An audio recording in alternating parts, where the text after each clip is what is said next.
Hi friends, நம்மளோட விஜய் டிவியில் போயிட்டுருக்க மகாநதி சீரியல் நேற்றுக்கு வந்து நம்ம சுவாமியோட அந்த காஸ்ட்யூம் பார்த்த உடனே கண்டுபிடிச்சிட்டோம். ஏதோ ஃபங்க்ஷன் மூட் தான். எனக்கு தெரிஞ்சு பூ முடிக்கிறதா இருக்கும். அது நம்ம காவேரிக்கு அப்படின்னு நினச்சேன். ஏன்னா நம்ம சுவாமியோட காஸ்ட்யூம் வந்து அவ்வளோ ஒரு சூப்பரான ஒரு காஸ்ட்யூம், வேஷ்டி சட்டையில் அழகாக அசத்தெல்லாம் வந்து நின்றுட்டு இருந்தார். அதை பார்த்த உடனே நம்ம காவேரிக்கு தான் வந்து பூ முடிக்கிற ஃபங்க்ஷனாக இருக்கும். மோஸ்ட்டாக 5th மந்த் வந்து அந்த மாதிரி ஃபங்க்ஷன்ஸ் எல்லாம் வைப்பாங்க. உங்களுக்கு தெரியும், 5th மந்த்து, 7th மந்த்து, அடுத்து 9th மந்த்து அப்படின்னு சொல்லி ஒத்தப்படையிலலாம் வைப்பாங்க. அந்த மாதிரி ஃபங்க்ஷன் தான் அப்கமிங் வைக்க போகிறாங்கன்னு கெஸ்ஸிங் இருந்துச்சு.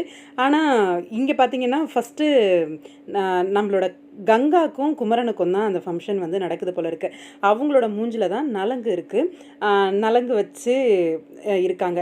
அப்போது அப்கமிங் அடுத்து உடனே காவேரி, நம்ம விஜய் 2 பேரையும் உட்கார வச்சு நலங்கு வச்சு ஃபங்க்ஷன் வந்து போகுமா?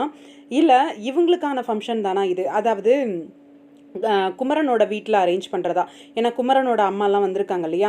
அதனால் குமரன் வீட்டில் தானே, மாப்பிள்ளை வீட்டில் தானே இந்த மாதிரி பூ முடிக்கிற ஃபங்க்ஷன் வந்து மாப்பிள்ளை வீட்டில் பண்ண மாட்டாங்க. சீமந்தம் தான் மாப்பிள்ளை வீட்டில் பண்ணுவாங்க.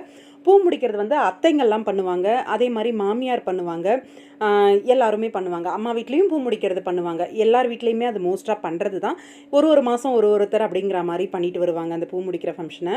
இது குமரன் வீட்டில் அரேஞ்ச் பண்ணி இங்கே கங்காக்காக பண்ணுற விஷயமா, இல்லை கங்கா காவேரி 2 பேருக்காகவுமே இந்த ஃபங்க்ஷன் பண்ணுறாங்களா? ஃபஸ்ட்டு கங்காவுக்கு பண்ணிவிட்டு அதுக்கப்புறம் காவேரியும் நம்ம விஜயையும் உட்கார வச்சு ஃபங்க்ஷன் பண்ணுவாங்களா அப்படிங்கிறது இருக்குது. பார்க்கலாம், வெயிட் பண்ணி. அப்கமிங் இன்ட்ரெஸ்டிங்கான ட்ராக்காக இருக்க போகுது. காஸ்ட்யூம் எல்லாம் பயங்கர அல்டிமேட்டாக இருக்குது. க்ரீன் ஷேடோவில் நம்ம காவேரி விஜய் அசத்துறாங்க. அதே மாதிரி ஒரு மாதிரி பிங்க் ஷேடோவில் நம்ம குமரன் கங்கா அவங்களும் அசத்துறாங்க. இங்கே என்ன ஒரு இதுனா, நிவின் வந்து கோல்டன் கலரை போட்டிருக்காரு. ஆனால் டார்க் எல்லோயிஷாக, அதாவது யமுனா வந்து காஸ்ட்யூம் இருக்குது. அவங்களும் கொஞ்சம் நிவினுக்கு மேட்சாக போட்டிருந்தா இன்னுமே சூப்பராக இருந்திருக்கும். நல்லா இருக்குது எல்லாரோட காஸ்ட்யூமும்.